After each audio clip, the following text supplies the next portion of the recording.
നമ്മുടെ ദർശനാണെങ്കിൽ വിക്രത്തിനോട് വല്ലാത്ത ദേഷ്യം വന്നിട്ട് എന്തായാലും കോടതിയിൽ ഹാജരാവണം, നമ്മുടെ വേദയുടെ അച്ഛൻ്റെ മുന്നിൽ എന്തായാലും തോറ്റു കൊടുക്കാൻ തീരുമാനിക്കണില്ല.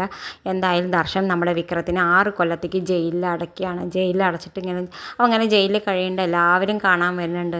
രാജേട്ടനും ശ്രീനിവാസൻ സാറും എല്ലാവരും കാണാൻ വരുന്നുണ്ട്. എല്ലാവരോടും അവൻ ചോദിക്കേണ്ട വേദയെ പറ്റി. അപ്പോൾ അവന് വിഷമം വരണ്ട വിചാരിച്ചിട്ട് അവനോട് എല്ലാവരും ആ വേദ ഉണ്ട്, സുഖമായിരിക്കുന്നുണ്ട്, കുഴപ്പമില്ല എന്നൊക്കെ പറഞ്ഞിട്ട്. പക്ഷെ അവർക്ക് ആർക്കും വേദയെക്കുറിച്ച് ഒരു വിവരമില്ല. വേദ എങ്ങടാ പോയിനെന്ന് ആർക്കും അറിയില്ല. വേദയാണെങ്കിൽ ഒരു ബസ് കയറിയിട്ട് ഇങ്ങനെ ഏതോ ഒരു രാജ്യത്ത് പോയി പെടുന്നുണ്ട്. അവിടെ പോയിട്ട് എല്ലാവരുടെ സഹായത്തോടു കൂടി അവൾ വക്കീലായിട്ട് അവിടെ നല്ല ജോലിയൊക്കെ ചെയ്ത് അവൾ ആ കുട്ടീനെ പ്രസവിക്കുന്നുണ്ട്, ഒരു പെൺകുട്ടീനെ പ്രസവിക്കുന്നുണ്ട്. ഇപ്പുറത്താണെങ്കിൽ നമ്മുടെ വിക്രമാണെങ്കിൽ ഇങ്ങനെ ജയിലിൽ വേദ ആലോചിച്ചിട്ട് കഴിയുന്നുണ്ട്. പക്ഷേ വേദ നാട്ടിലേക്ക് വന്നു കഴിഞ്ഞാൽ നമ്മുടെ ശ്രീകാന്ത് അപ്പം കൊല്ലുമെന്ന് അറിഞ്ഞുകൊണ്ട് വേദ ഒരിക്കലും നാട്ടിലേക്ക് വരുന്നില്ല.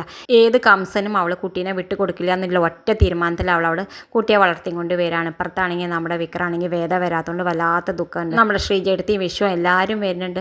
പക്ഷേ എന്തായാലും വേദ മാത്രം വരുന്നില്ല. എന്തായാലും അങ്ങനെ 6 കൊല്ലം കടന്നു പോകുന്നുണ്ട്.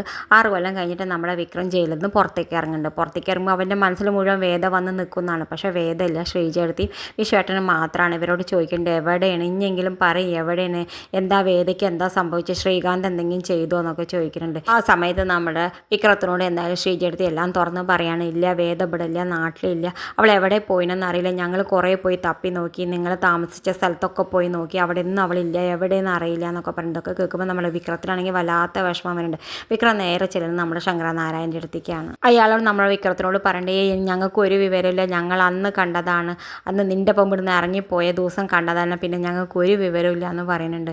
എന്തായാലും വിക്രത്തിനാണെങ്കിൽ ആകെ മനസ്സൊക്കെ വിഷമിച്ചിട്ട് എന്തായാലും നമ്മുടെ ശ്രീനിവാസൻ സാറിൻ്റെ അടുത്തേക്ക് ചെല്ലുന്നുണ്ട്. ശ്രീനിവാസൻ സാറിൻ്റെ ഒരു പണി പറഞ്ഞിട്ട് അവൻ എന്തായാലും നമ്മുടെ വേദന നാട്ടിലേക്ക് എത്തുന്നുണ്ട്. വേദന നാട്ടിലെത്തിയിട്ട് നമ്മുടെ വേദന കുഞ്ഞായിട്ട് പരിചയപ്പെടുന്നുണ്ട്. കുഞ്ഞായിട്ട് പരിചയപ്പെട്ടിട്ട് കുഞ്ഞിനാണെങ്കിൽ ഓരോ അപകടമൊക്കെ സംഭവിക്കുന്നുണ്ട്. അത് ആ കുട്ടിയെ രക്ഷപ്പെടുത്തുന്നുണ്ട്. എന്തായാലും നമ്മുടെ വിക്രമും ആ കുട്ടിയായിട്ട് കൂടുതൽ അടുക്കുന്നുണ്ട്. കുട്ടിക്കാണെങ്കിൽ വിക്രത്തിനെ വിട്ട് പിരിഞ്ഞിരിക്കാൻ പറ്റാത്ത അവസ്ഥയാണ്. എന്തായാലും ഇനി ആ കുട്ടി കാരണം നമ്മുടെ വേദയും വിക്രമും ഇനി വീണ്ടും ഒന്നാവും. ഇത് കാണിച്ചുകൊണ്ടാണ് നമ്മുടെ ഈ പ്രൊമോ അവസാനിക്കുന്നത്. ഇതുപോലെ പ്രൊമോ വിശേഷങ്ങൾ നിങ്ങളുടെ മുന്നിൽ എളുപ്പത്തിലെത്താൻ ഈ ചാനൽ ഒന്ന് സബ്സ്ക്രൈബ് ചെയ്യാൻ മറക്കരുത്.